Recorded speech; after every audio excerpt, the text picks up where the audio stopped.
आज का जो हमारा कार्यक्रम था वो all India trade union centre CITU का 50वां स्थापना दिवस गोल्डन जुबली था, जिसके उपलक्ष्य में हमने मुख्य अभियंता कार्यालय के समक्ष झंडारोहण करके वह इस दौरान 1970 से लेकर आज तक इस संगठन को मजबूत करने के लिए शहीद हुए साथियों को श्रद्धा सुमन अर्पित करके इसको मनाया गया। और इसमें हमने ये बताने की कोशिश की है कि जो सीटू है उसका निर्माण किन हालातों और किन परिस्थितियों में हुआ। जब देश की आज़ादी के बाद जब सरकारें काम कर रही थी तो हम एटक में हमारे साथी जो हैं वो काम करते थे, और परिस्थितियाँ ऐसी हुई कि तब की एटक की जो लीडरशिप थी वो समझौतावादी लाइन पर चलते हुए जो है कि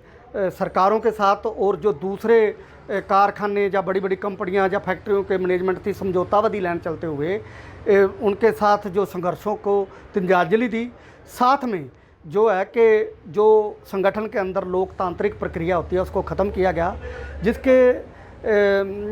जो उसमें जुझारू साथी थे, जो कर्मचारियों, मजदूरों, किसानों के हितों की लड़ाई लड़ना चाहते थे, संघर्ष करना चाहते थे, उनको भी वहाँ पर बोलने दिया गया। आखिर में जो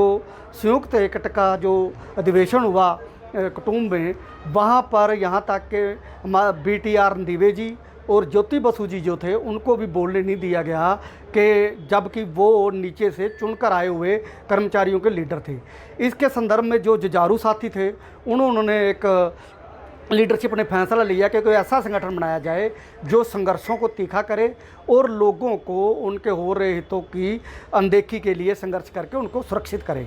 तो 9-10 अप्रैल को गोवा में एक मीटिंग हुई और उसमें फैसला लिया गया कि 28 मई से लेकर 30 मई 1970 में कोलकाता में एक बड़ा अधिवेशन किया जाएगा, और वो किया गया। और उसमें कम से कम 3500 के पूरे भारत में से डेलीगेट चुनकर आए, और उनमें से 33% लोग वो थे जो इस संगठन के समझौतावादी नीतियों के कारण मैनेजमेंट ने, सरकारों ने या तो नौकरियों से निकाल दिए गए थे या वो जेलों में थे। उसमें एक फिर मता पास हुआ उस अधिवेशन में कि सीटू बनेगा और सीटू की स्थापना होगी, और उसमें एक नारा दिया गया, एक मता पास किया गया, संघर्ष के लिए एकता और एकता के लिए संघर्ष। ये देखने में 2 शब्द हैं पर बहुत तीखा मतबल, गहरा मतबल है इनका। उसको अपनाते हुए सीटू दूसरे संगठनों को साथ लेकर और अपनी विशाल एकता को कायम करते हुए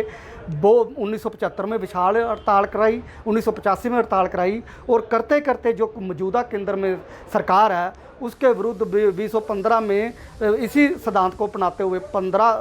करोड़ लोगों को शामिल किया। 2016 की हड़ताल में 18 करोड़ लोगों को कायम किया, और इस संविधान को अपनाते हुए सीटू ने तीखे संघर्ष किए, और करते करते अब जो संविधान इसको विशाल एकता को जो एकता के लिए संघर्ष का जो रास्ता था उसको अपनाते हुए गांव स्तर पर और दूसरे चाहे कारखाने हैं, रेलवे है, बिजली सेक्टर है, मनरेगा है, निर्माण मजदूर है, आशा वर्कर है, मिड डे मील वर्कर है,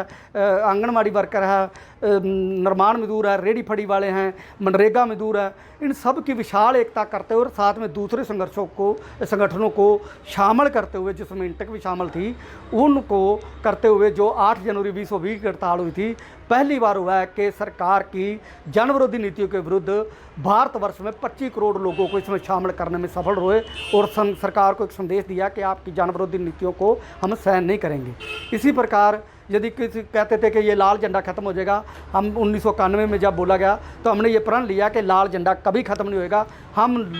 दबे कुचले लोगों की और किसानों की, मजदूरों की सुरक्षा के लिए लाल झंडे के लिए लड़ते रहेंगे और इसको आगे लेकर चलेंगे। यही हमारा देश है, और आगे भी हम विशाल इस संघर्ष के लिए, एकता और एकता के लिए संघर्ष को अपनाते हुए सभी में अपने संगठन को मजबूत करते सभी संगठनों को साथ लेकर केंद्र सरकार की जन विरोधी, मजदूर विरोधी नीतियों के विरुद्ध संघर्ष करते रहेंगे। धन्यवाद।